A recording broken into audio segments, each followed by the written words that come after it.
The lesson I learned from this was always read your horoscope about 6 months in advance before any kidder invites you to speak at a conference, and then you could politely decline, basically.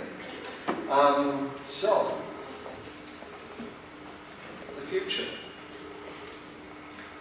When you become a grandparent, as I have done very recently, and this is, sorry, how do I move this on? Do I just go like this? Just like this? Not like that, but like this? Yeah. Oh, not him. No, he's not my grandson. I'm really not that old. There's a photograph on here that I want to show you. So I'm just going to show a photograph. That's good. No, it's the one called Jane. That's this one. Yeah, okay. There you go. So, when you become a grandfather, or a grandmother indeed, you think a lot about the future. This is my grandson. He's 2.5 months old now. His name is Jackson Jan J. Hargreaves Lim.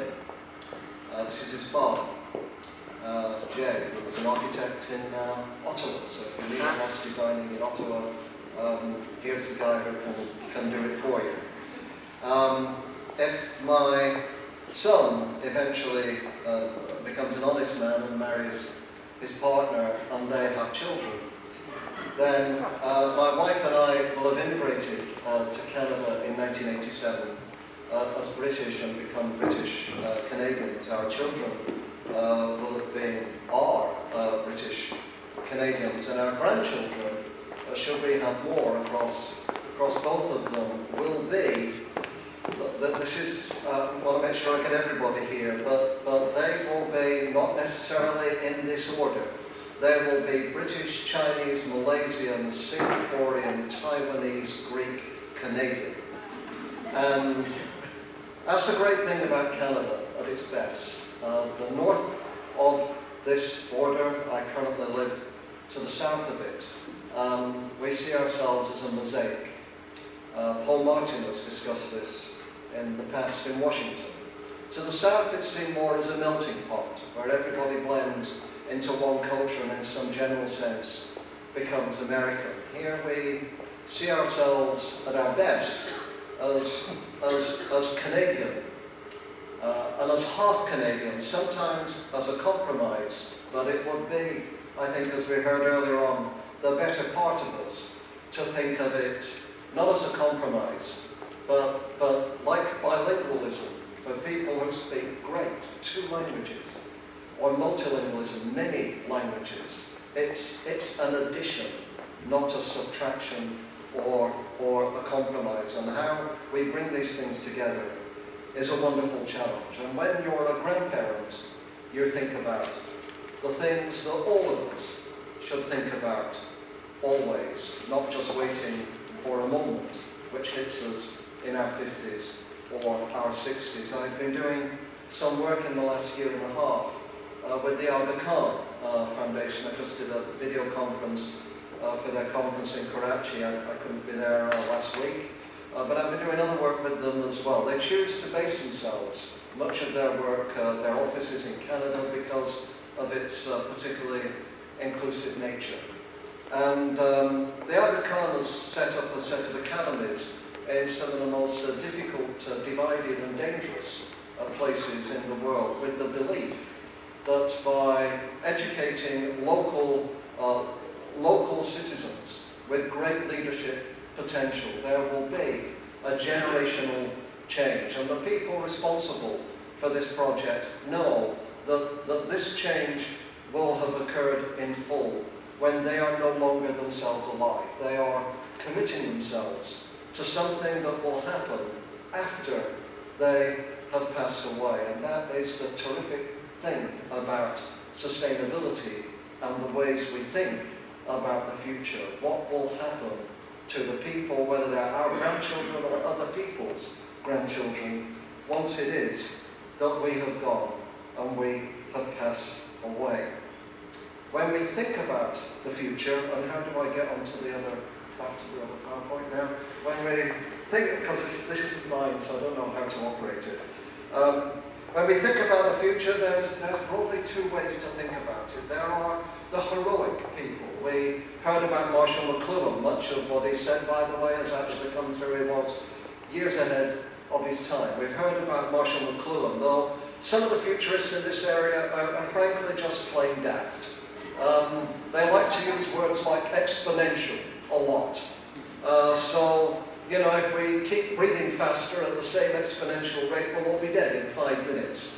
But things don't all grow exponentially. What happens is things tail off, other trends come in, and so on. So kind of the wow futurists like to really get our attention. I was in a car with one going to a conference not long ago, and it was being particularly annoying. It was insulting, we're in a developing country, it was insulting the local hotel to the people who were driving us.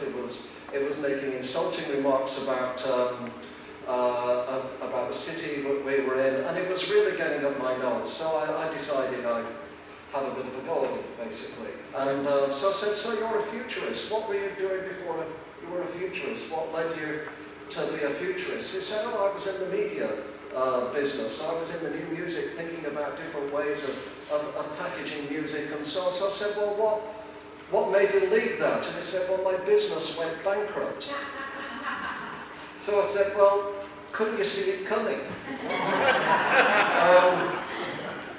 So never employ a futurist who was previously a bankrupt, because probably, although we learn from our mistakes, those are the kinds of mistakes I don't want to have to learn from. So these are the heroic ones, and then opposite the heroic ones, we have the tragedians. And the tragedians, and my most favourite tragedian who's made it into a work of art, is this guy. And I don't know if you know his song or his poem, The Future. This is just a bit of it. Some are unrepeatable in a public setting.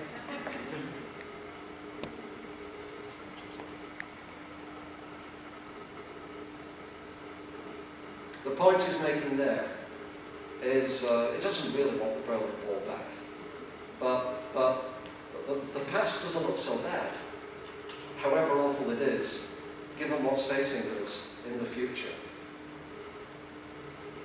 And if you like educational testing, look at these words.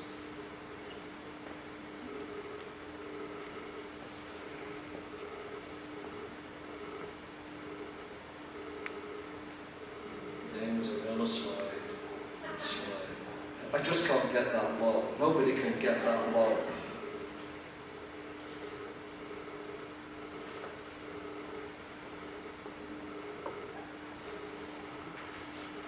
Those words are really worth thinking about, because they make us think about the threats of the future, as well as our dreams for the future. And we need to entertain both of these. They're both important.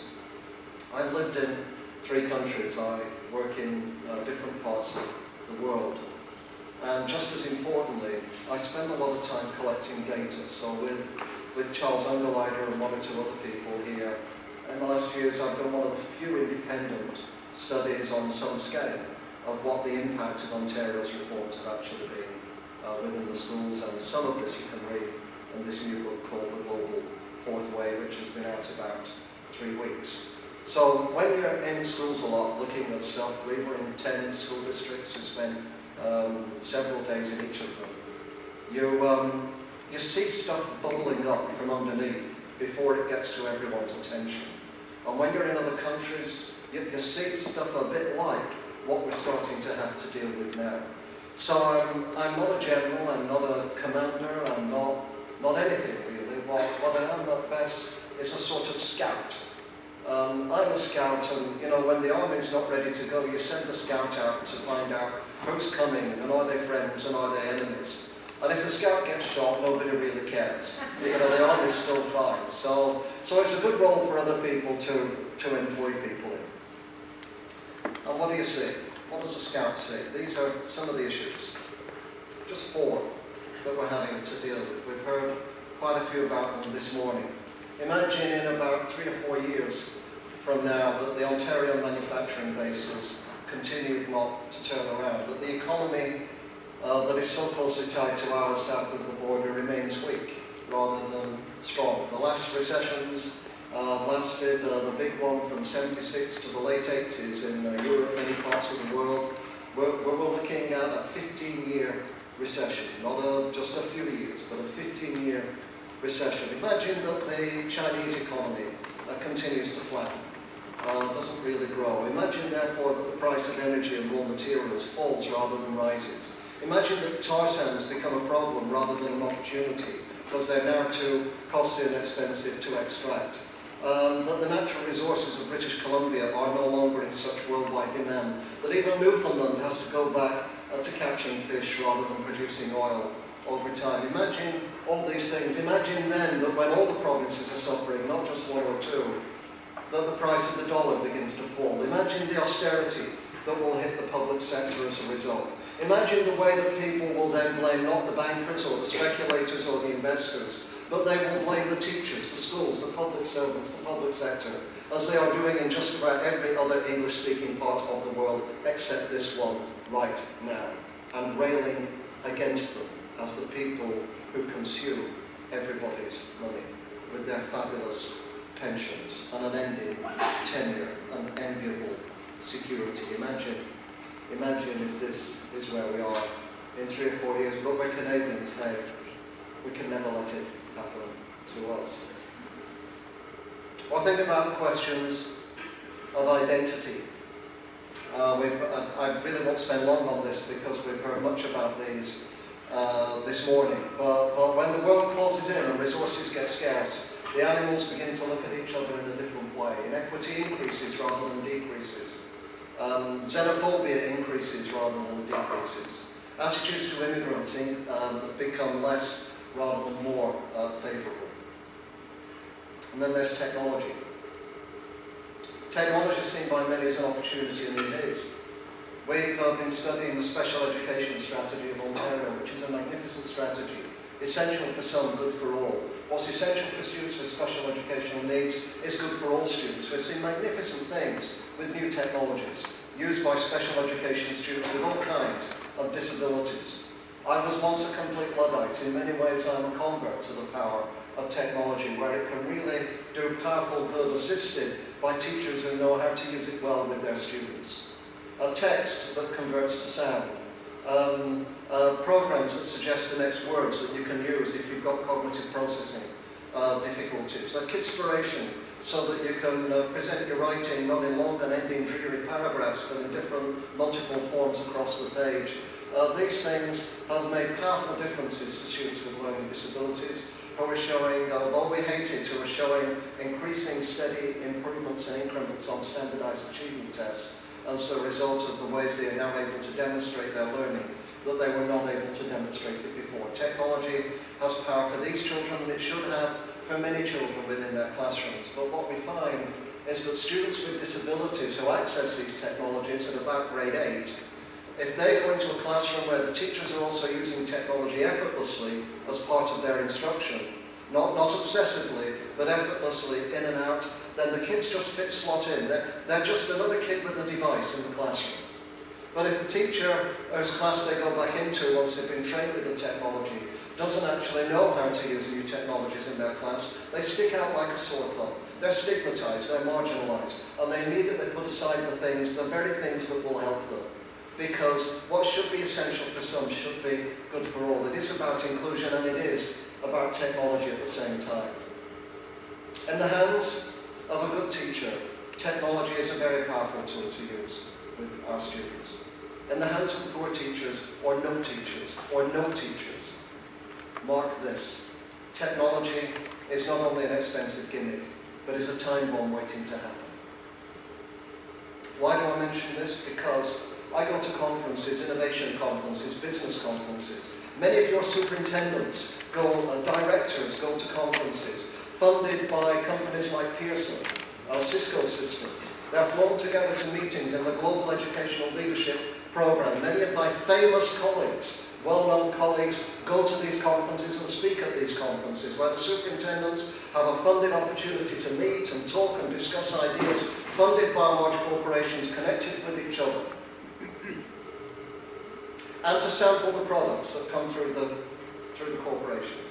And they're given the language of personalization, that what technology will do is give students personalized learning, online, offline, slowly, quickly, individually, collectively, with others, in their own learning style, in another learning style. It looks great, and it is. And we have it in Ontario, we have it in British Columbia, we have it in other parts of Canada as well.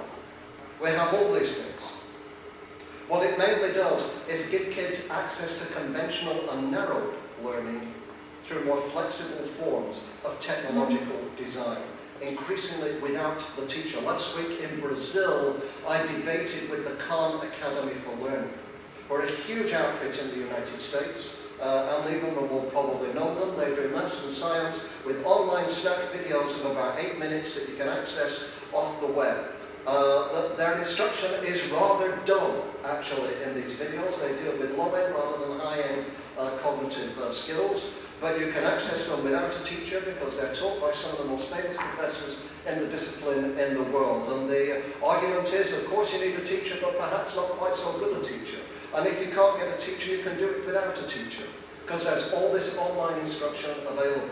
But it's not in social studies, and it doesn't teach you about democracy, and it doesn't teach you about higher order thinking skills, and it doesn't teach you about how to learn the concept of gravity through manipulatives, or walking around the room, or feeling what gravity feels like. It teaches you if you can watch, if you can learn, if you can read, if you can listen, but if you need another learning style, forget it. And linked to the Khan Academy and other forms of online instruction in several states in America now mandate, and I think British Columbia is doing this, that you must do at least one course online as a high school student. Not may do, not can do, not might do, must do, even though there is no evidence whatsoever to show that online instruction is an improvement on conventional forms of instruction. Technology with a good teacher is a great asset, but watch for the onset of technology, because it is here to replace the teacher, not to supplement, but to replace the teacher. And in a declining economy, it's an attractive prospect for many people who want to rethink how to change the nature of teaching and learning, which will also lead to the demise of the public sector, public good. I went to one of the poorest schools in Porto Alegre, Brazil, and what they were learning in grade 6, 11-year-olds was doing philosophy classes. They're doing ethics, they're doing mythology. Why? Because if you live in Brazil, you remember what it is like not to have freedom, and you know how important philosophy and citizenship are. And if you live in a predominantly white-dominated Anglo-American culture, you don't have that recent memory. So you think you can shift all the curriculum to maths, science, literacy, basic core instruction, and move everything else to the periphery. Only those who have lost something have the passion to retain it and to bring it back. And we need to learn from places like Brazil as much as places like Brazil need to learn from us. And the other thing you therefore have to watch as democracy is up for sale is local democracy. What you represent, what many of you are involved in, your school districts. The power of the special education strategy in this province was because it was not driven from the top, though some good things have been driven from the top, and some good things are driven by the teachers underneath. But the special education strategy was driven by school district superintendents and directors networked with each other so that every district strategy was different and uniquely accustomed to whether it had a predominantly indigenous population, an old order Mennonite population, a new immigrant population, a Franco-Ontarian population. The answers differ depending on where you live and who you serve. It's still Canadian, but it's flexible, it's responsive, and the power is local district democracy. And there is a worldwide movement to bring about the death of the district and the death with academies. In Sweden, it's happening with free schools that are funded separately from the local district and not controlled by the local community. Sometimes they're controlled by chains of corporate owners who have taken them over. And would this happen in Canada? We think not. But when you amalgamate your districts, when you make your districts so large that they become regional units of implementation for centralized government policy, what you lose is local democracy, local investment, local community. These things all go together. They are utterly precious, and do not let them be eliminated by gradual creeping erosion until one day you wake up and you realize none of it is left. These three forces, and I haven't even talked about envy and injustice and the sense of injury from the young who feel excluded from the things that we have access to. In Quebec, in the student protests, in Chile, where I was this summer, where my lecture was terminated because 5,000 students were throwing Molotov cocktails outside the university. My lectures are that bad, people now throw Molotov cocktails.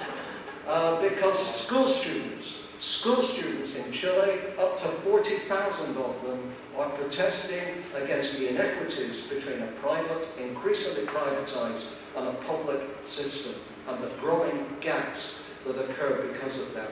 The economy and what is happening to it is connected to the sense of who we are to be Canadian, is related to the particular way that we are investing in technology, is connected to what will happen to public education and the role of the teacher, which is linked also to the fragility of local community democracy. These are the things to watch for. Leonard Cohen isn't the only tragedian, but a bit of the tragedian we need within us when we're looking to the future, and we need to remember what we have to protect and preserve as well as what we have to find and search for as we move forward into the next decade or so. Thank you very much.